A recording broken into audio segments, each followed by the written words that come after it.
Hello everyone, this is Ahmed Abdullah from all about machine learning. तो जैसा कि हम लोगों ने लास्ट वीडियो में कवर किया था कि वीएलएम्स एक्चुअली में होते क्या हैं और how do they differ from LLMs. और हम लोगों ने साथ में ये भी देखा था कि कौन कौन से तरीके हैं जिससे हम लोग वीएलएम्स को डिज़ाइन कर सकते हैं, उनका आर्किटेक्चर, और किस तरीके से हम लोग उन्हें एफिशिएंटली यूज़ कर सकते हैं। साथ ही साथ हम लोगों ने ये भी कवर किया था कि आज की डेट में क्या क्या ऐसी कॉमन प्रॉब्लम्स हैं जो मॉडर्न डे वीएलएम्स फेस करते हैं। तो उसी सीरीज़ को आगे बढ़ाते हुए ये हमारा सेकंड लेक्चर होगा, जहाँ पे हम ये जानेंगे कि जो सबसे पहला मेथड हम लोगों ने उस टाइम पे चेक किया था, जो था कॉन्ट्रास्टिव लर्निंग, वो एक्चुअली में बिहाइंड द सीन काम कैसे करता है and how can we design a contrastive based VLM. तो रिकॉल करने के लिए मैं बता दूं कि कॉन्ट्रास्टिव बेस्ड वीएलएम वो होते हैं जहां पे हम लोग इमेज और उनके कैप्शंस को, जो कि एक दूसरे के सिमिलर होते हैं, उन्हें आस-पास रखते हैं, उन्हें क्लोज़ रखते हैं, और जो इमेज और कैप्शंस एक दूसरे से इररेलेवेंट होते हैं उन्हें दूर दूर रखते हैं। और इसी के बेस पे हम लोग अपने वीएलएम को ट्रेन करते हैं। तो चलिए शुरू करते हैं। Okay, so before we move on with what contrastive learning is actually about, हम लोग एक कंसेप्ट को समझते हैं जिसको कहते हैं एनर्जी बेस्ड मॉडल, क्योंकि इसी के ऊपर ये पूरा कॉन्ट्रास्टिव बेस्ड लर्निंग काम करता है। तो एनर्जी बेस्ड मॉडल को समझने के लिए हम लोग यहाँ पे दो तरीके से इस बात को समझेंगे कि there is a thing which is known as traditional modelling. ओके, ट्रेडिशनल मॉडलिंग। और जो सेकंड हमारे पास है वो है energy based modelling. Energy based modelling. तो चलिए इनको समझते हैं साइड बाय साइड कि एक्चुअली में होते क्या हैं। ट्रेडिशनल बेस्ड मॉडलिंग में जैसा कि हम लोग जानते हैं कि हम लोग कोई एक्स इनपुट देते हैं एक मॉडल पे, और मॉडल उसी पे ट्रेन होता है। ओके, ये मेरा मॉडल है, और कोई वाई प्रोबेबिलिटी डिस्ट्रीब्यूशन या फिर एक स्पेसिफिक इनपुट देता है, सॉरी आउटपुट देता है, एक स्पेसिफिक आउटपुट और आउटपुट।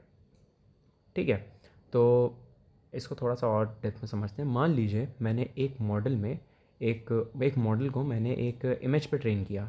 फॉर एग्जांपल वो इमेज किसी भी चीज़ की हो सकती है। सपोज़ एक डॉग की इमेज है, ठीक है, वो अभी इसको एक डॉग मान लेते हैं रफली। तो अगर मैंने इस मॉडल पे इस इमेज को ट्रेन किया है, तो मैं एक्सपेक्ट करूँगा कि अगर मैं इससे पूछूँ कि ये इमेज किस बारे में है, तो ये मुझे जो आउटपुट देगा वो कुछ इस फॉर्मेट में देगा कि this is a dog. Okay, और ये आउटपुट, अब ज़रूरी तो नहीं है कि हर बार, मतलब कि हमेशा ही ये डॉग देगा। मेरा मॉडल और भी प्रोबेबिलिटीज़ को मद्देनज़र रखेगा। फॉर एग्ज़ाम्पल अगर इसके आने की प्रोबेबिलिटी, डॉग के आने की प्रोबेबिलिटी 90% थी, ओके, तो फिर बाकी चीज़ें, बाकी लेबल्स के आने की क्या प्रोबेबिलिटी थी, इसको हम लोग कहते हैं प्रोबेबिलिटी डिस्ट्रीब्यूशन। चलिए इसको देखते हैं। फॉर एग्जांपल अगर मेरे डॉग की प्रोबेबिलिटी तकरीबन 90% थी, तो बाकी के आने की प्रोबेबिलिटीज़ कितनी थी। सपोज़ ये मेरा डॉग था, डॉग की 90, और फिर ये जो था मेरा, ये मान लीजिए ये कैट था। कैट के आने की प्रोबेबिलिटी सपोज़ 5 है, 5%। और ये मान लेते हैं कोई भी रैंडम ऑब्जेक्ट है, ठीक है, इसके आने की प्रोबेबिलिटी 2% है। और इसको हम लोग मान लेते हैं कि कोई ये एक इंडिविजुअल है, ठीक है, इसके आने की प्रोबेबिलिटी 3% है। तो ऐसे हम लोग समझ सकते हैं कि हमारा मॉडल जिस चीज़ पे सबसे ज़्यादा कॉन्फिडेंट होगा उसके अकॉर्डिंग ये आउटपुट जनरेट करेगा। जैसे हमने यहाँ पे इसे एक डॉग की इमेज पे ट्रेन किया, इस मॉडल को, और इससे जब मैंने पूछा कि ये किस चीज़ की इमेज है, तो इसने मुझे बता दिया that this is a dog, क्योंकि ये 90% उस चीज़ पे कॉन्फिडेंट है। ये होती है ट्रेडिशनल मॉडलिंग। अब जानते हैं एनर्जी बेस्ड मॉडलिंग होती क्या है। तो एनर्जी बेस्ड मॉडलिंग में हम लोग दो इनपुट्स लेते हैं, एक्स और वाई, और आउटपुट में अ फॉर्म ऑफ एनर्जी लेते हैं इंस्टेड ऑफ अ प्रोबेबिलिटी। ठीक है, तो अब जानते हैं एक्स और वाई है क्या। जैसा कि हम लोगों ने अभी यहाँ देखा था कि एक्स हमारा इनपुट है, वाई हमारा आउटपुट है, या फिर कोई प्रोबेबिलिटी डिस्ट्रीब्यूशन है। यही सेम चीज़ यहाँ पे भी है कि एक्स हमारा एक इनपुट है और वाई उस इनपुट के अकॉर्डिंग आने वाले सारे आउटपुट हैं।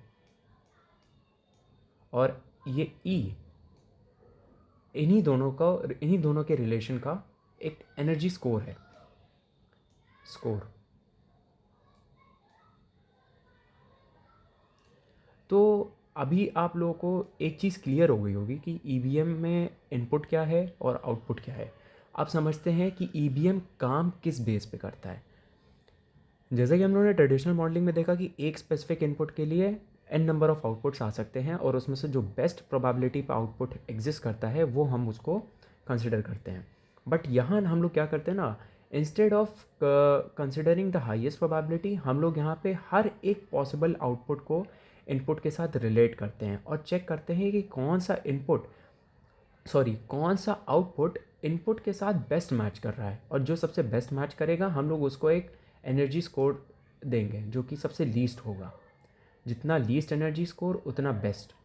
और जो कि हमारा सबसे इररिलेवेंट आउटपुट होगा इनपुट के अकॉर्डिंग, उसको हम लोग सबसे हाईएस्ट एनर्जी देते हैं। और अभी थोड़ा सा क्लियर हुआ होगा, इसको मैं अच्छे से समझाता हूँ। फॉर एग्जांपल जैसे हम लोगों ने यही सेम एग्जांपल लेते हैं, एक इमेज ऑफ अ डॉग ली, ठीक है। ये इमेज ऑफ अ डॉग अभी एक रफ है तो इसको हम लोग अभी ज़्यादा ध्यान नहीं देंगे। ये इमेज ऑफ अ पर्सन, ठीक है। तो हमने जब इस इनपुट को इसके पॉसिबल आउटपुट के साथ ये क्या क्या हो सकता है, फॉर एग्ज़ाम्पल ये कोई एनिमल भी हो सकता है, या कोई ऑब्जेक्ट भी हो सकता है, या कोई इंडिविजुअल हो सकता है जो कि है, या फिर कोई वाटर एनिमल, एक्वेटिक एनिमल हो सकता है, ठीक है। तो ये पॉसिबल आउटकम्स मैंने इसको, ये मेरा एक्स है और ये मेरा वाई, ये पॉसिबल आउटकम्स मैंने इस इमेज के साथ अपने एनर्जी बेस्ड मॉडल को दे दिया, इन दोनों के पेयर्स। अब वो क्या करेगा, इस एक्स को हर एक इंडिविजुअल के साथ कंपेयर करेगा कि भाई इनमें से कौन सा सबसे ज़्यादा रेलेवेंट है। जो सबसे ज़्यादा रेलेवेंट होगा उसका सबसे हाईएस्ट प्रोबेबिलिटी स्कोर होगा। जैसे कि हम जानते हैं यहाँ पे इंडिविजुअल का सबसे ज़्यादा होगा, फॉर सपोज 90, ठीक है। तो अब ये क्या करेगा, मेरे पास स्पेस बहुत कम है तो मैं क्या करूँ, हाँ थोड़ा एडजस्ट करना पड़ेगा। तो मैं क्या करूँ, सॉरी, जैसे मैं 90% आ रहा था तो मैं क्या करूँगा, इसको इसके साथ एसोसिएट कर दूँगा। जैसे मेरा एक्स था और इसका जो आउटपुट आ रहा है वो आई है, ठीक है। इसके साथ एसोसिएट करने के बाद मुझे क्या मिलेगा, एक एनर्जी स्कोर मिलेगा। और वो स्कोर सपोज़ बहुत कम होगा, फॉर एग्ज़ाम्पल 0.17, जो कि लीस्ट है, क्लोज टू ज़ीरो, ठीक है। अब अगर मैं इस सेम ऑब्जेक्ट को इस सेम इनपुट को बाकी आउटपुट्स के साथ एसोसिएट करूँगा तो मेरा एनर्जी स्कोर क्या आएगा। अरे मुझे पूरा नहीं मिटाना चाहिए था, चलिए देखते हैं। एक्स और यहाँ हमारा आ गया। अभी देख लेते हैं कि अगर ये कोई एनिमल आ रहा है तो एनिमल के साथ इसका एनर्जी स्कोर क्या होना चाहिए। जैसा हम लोगों ने अभी यहाँ ऊपर देखा था कि जो सबसे रेलेवेंट है उसका सबसे कम और जो सबसे ज़्यादा इररेलेवेंट है उसका सबसे ज़्यादा। तो जैसे कि हम जानते हैं कि ये एक पर्सन है तो एनिमल तो हो ही नहीं सकता, तो इसका हमें एनर्जी स्कोर ज़्यादा रखना पड़ेगा। तो मान लेते हैं इसको क्लोज टू 1, 0.89, ठीक है। कुछ भी हो सकता है, बस ये ज़्यादा होना चाहिए।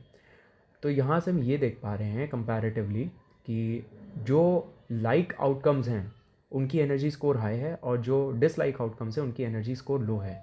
यही कंसेप्ट होता है एनर्जी बेस्ड मॉडलिंग का।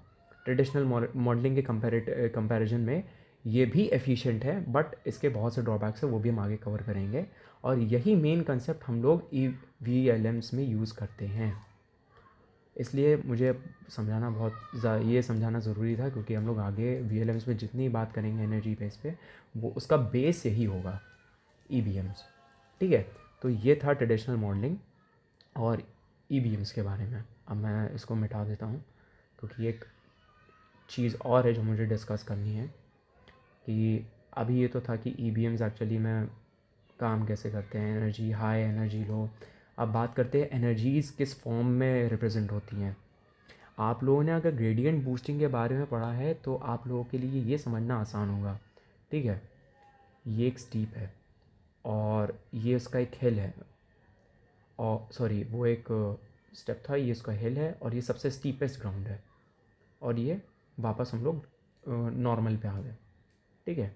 ये हमारा वाई, ये हमारा एक्स। अब बात करते हैं ग्राफ रिप्रेजेंटेशन है क्या। जैसा हम लोगों ने वहाँ पे देखा था कि एक्स के साथ अगर हम कोई इंडिविजुअल एसोसिएट करते हैं तो इसकी एनर्जी लो होगी। तो यहाँ पे ग्राफ में, जैसे कि ग्रेडियंट डिसेंट ने कहा है कि ग्राफ का सबसे स्टीपेस्ट पॉइंट हम लोग कंसिडर करते हैं, तो ये जो स्टीपेस्ट पॉइंट हमें यहाँ मिल रहा है इसकी एनर्जी होगी 0.17, जो कि हम लोग पॉइंट ए के लिए कंसिडर कर रहे हैं, ए। ये हमारा ईवीएम का करेक्ट गैस है। और जहाँ हम बात करें दूसरे की, पॉइंट बी, हम लोगों ने ये देखा था कि एक्स के साथ अगर हम कोई ऑब्जेक्ट या फिर एनिमल एसोसिएट करते हैं तो उसकी सबसे हाई एनर्जी होगी, तो उसे हम लोग स्टीप से और ऊपर रखेंगे। ये हमारा बी, इसकी एनर्जी थी 0.89। तो अब यहाँ पे आप लोग ग्राफिकली समझ पा रहे कि एनर्जीज़ का कंसेप्ट क्या है। जितनी ज़्यादा एनर्जी एक इनपुट का एक आउटपुट के साथ रिलेशन में मिलेगा, वो उतना गलत गैस होगा या उतना इनकरेक्ट आंसर होगा। और जितनी कम एनर्जी हमें मिलेगी, जैसे कि इस केस में था एक इनपुट का एक आउटपुट के साथ एसोसिएशन में, उतना करेक्ट आंसर हमें मिलेगा। तो ये था ईवीएम्स के बारे में। अब समझते हैं कि डेफिनीशन क्या कहती है। Contrastive learning is best explained through energy based models.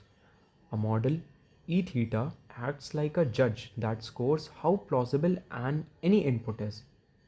तो जैसे कि हम लोग देख पा रहे हैं कि contrastive learning is nothing but an advance version of energy based models, जहाँ पे हम लोग एक ई थीटा कंसिडर करते हैं जो कि जज करता है इनपुट और आउटपुट पेयर्स को और उन्हें स्कोर करता है कि वो कितने ज़्यादा प्लॉजिबल या रेलेवेंट है एक दूसरे के साथ, ठीक है। अब यहाँ दो कंसेप्ट है, पहला है लो एनर्जी जैसा हम लोगने देखा था, और दूसरा है हाई एनर्जी।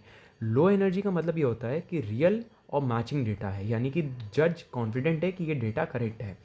और हाई एनर्जी का मतलब ये होता है कि ये फेक और मिसमैच डेटा है, यानी कि यहाँ पे जज कॉन्फिडेंट नहीं है, उसको लगता है कि या तो ये स्केप्टिकल है, बहुत वेग है, या फिर ये डेटा सही नहीं है, ठीक है। और जो इसका फॉर्मूला होता है, हम लोग इस फॉर्मूला को भी डेप्थ में समझेंगे। यहाँ पे एक एक चीज़ क्या कहना चाह रही है हम लोग इसको समझेंगे। तो नेक्स्ट पेज पे चलते हैं। Just give me a second, इसको मिटा देते हैं।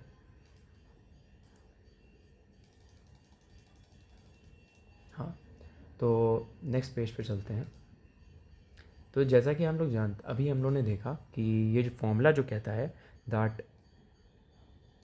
P theta is equals to, sorry, P theta for each X is equals to exponent of minus का E theta for all X upon Z theta. अब समझते हैं कि ये फॉर्मूला कहना क्या चाह रहा है।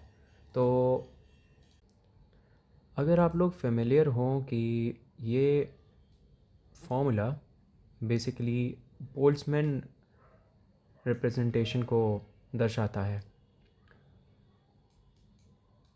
बोल्ट्जमैन,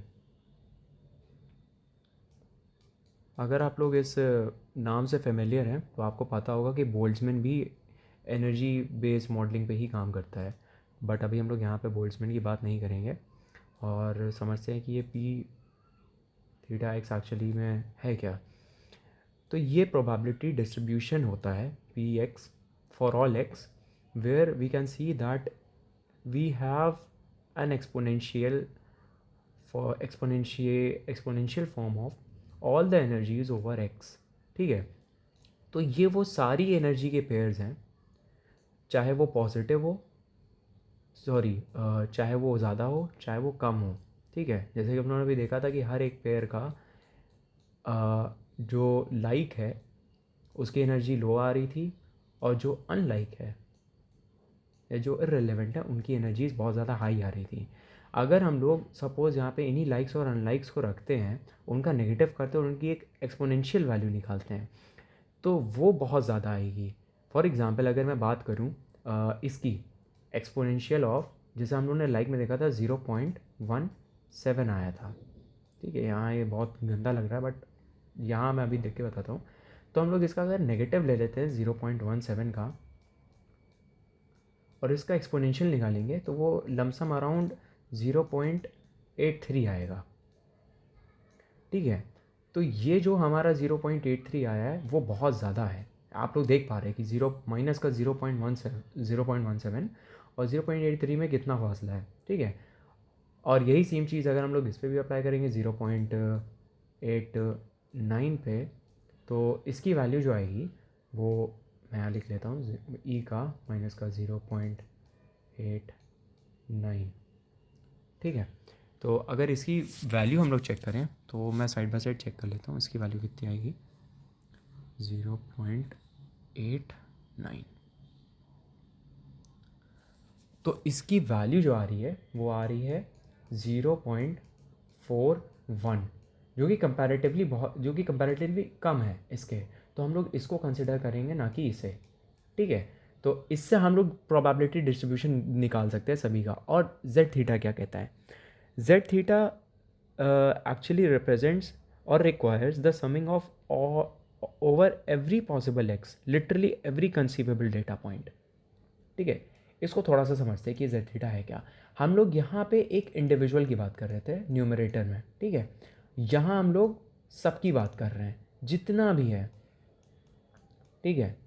जैसे अभी हम लोगों ने पीछे देखा था कि एक इमेज पे अगर मुझे ये प्रेडिक्ट करना है कि ये कोई आदमी है या नहीं है, तो इस पे n नंबर ऑफ आउटपुट हो सकते हैं, ठीक है। n पॉसिबिलिटीज़ ऑफ आउटपुट्स हो सकते हैं। सिर्फ एक वो हमारा एक तो आएगा ही जो हमारा एक्चुअल आंसर होगा, बट उसके अलावा भी बहुत सारे आंसर्स होंगे, ठीक है, जो कि n-1 होगा। तो अब हम लोग जानते हैं कि ये है क्या। Z theta is nothing but a representation of summing all the possibilities over x while taking the same exact formula as here, ठीक है। इसी को हम लोग यहाँ पर कॉपी कर देंगे।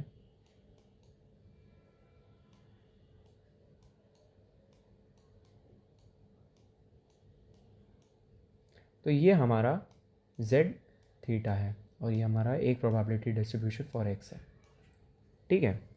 और अब आपको थोड़ी बहुत चीज़ें समझ में आ रही होंगी कि यहाँ पे अगर मुझे ये चेक करना है कि इसका प्रोबेबिलिटी डिस्ट्रीब्यूशन कितना है इस वैल्यू का, ठीक है, जो मेरा लो एनर्जी पे आया था, लो स्टीप पे आया था, इसका प्रोबेबिलिटी डिस्ट्रीब्यूशन कितना है। तो उसके लिए मुझे क्या करना पड़ेगा? मैं इस 0.7 को इस x में रखूँगा और इसका जो नेगेटिव है, नेगेटिव के साथ इसको ऐड कर दूंगा। उसके बाद इसका एक्सपोनेंशियल फॉर्म निकालूंगा। एक्सपोनेंशिएट जब करूँगा तो मुझे 0.83 मिलेगा। ये मेरा न्यूमरेटर हो गया। डिनोमिनेटर में एज आई कैन सी कि जेड थीटा है। जेड थीटा ये कहता है कि जितने भी पेयर्स बन रहे हैं एक्स के हर एक पॉसिबल आउटकम के साथ, जैसे यहाँ पे हमने देखा था हमारे पास यहाँ 4 थे, मतलब मैंने दिए थे 4, बट बहुत हो सकते हैं, ज़रूरी नहीं, क्योंकि image is something very complex और उसके लिए तो बहुत आउटपुट हो सकते हैं, ठीक है। बहुत पॉसिबल आउटकम्स हो सकते हैं उसके लिए। तो यहाँ पे जैसे मैं 4 लेके चल रहा था कि एनिमल था और क्या था मेरे पास, और एक ऑब्जेक्ट था, एक इंडिविजुअल था, या फिर एक कोई एक्वाटिक या वाटर एनिमल था, ठीक है। ये 4 ऑप्शन थे मेरे पास। तो मैं वही इन्हीं चारों को एक इनका निकालूंगा, एनर्जी डिस्ट्रीब्यूशन, प्रोबेबिलिटी डिस्ट्रीब्यूशन, एक एक करके निकालूंगा, इनकी प्रोबेबिलिटीज़ निकालूंगा और उनको सम कर दूंगा। यही मेरा जेड थीटा का वैल्यू होगा, यही मेरी जेड थीटा की वैल्यू आएगी। हाँ, तो ये था कॉन्ट्रास्टिव बेस का प्रिंसिपल फॉर्मूला और वो काम कैसे करता है। तो सिंस ये वीडियो ऑलरेडी बहुत लंबी हो चुकी है तो मैं इसको और अभी आज के लिए इतना नहीं खींचूँगा, और इसी के साथ हम लोग आज का लेक्चर एंड करते हैं। कल हम लोग ये देखेंगे कि जो बेस एस्टिमेशन और ट्रेनिंग गोल है हमारा, वो किस प्रिंसिपल पे बेस्ड है, जो कि हमारा यही है मैक्सिमम लाइक्लीहुड। हम कल इसके बारे में जानेंगे और ये जानेंगे कि थीटा एक्चुअली में होता क्या है और थीटा को एडजस्ट कैसे करते हैं, और इस मैक्सिमम लाइक्लीहुड का जो ऑपोजिट वर्जन हम लोग यहाँ यूज़ कर रहे हैं मिनिमाइजेशन का, वो किस तरीके से इसके साथ रेलेवेंट है और किस काम आता है हमारे कॉन्ट्रास्टिव लर्निंग में, क्या इसका यूज़ है। ठीक है, तो मिलते हैं नेक्स्ट वीडियो में, तब तक के लिए गुड बाय।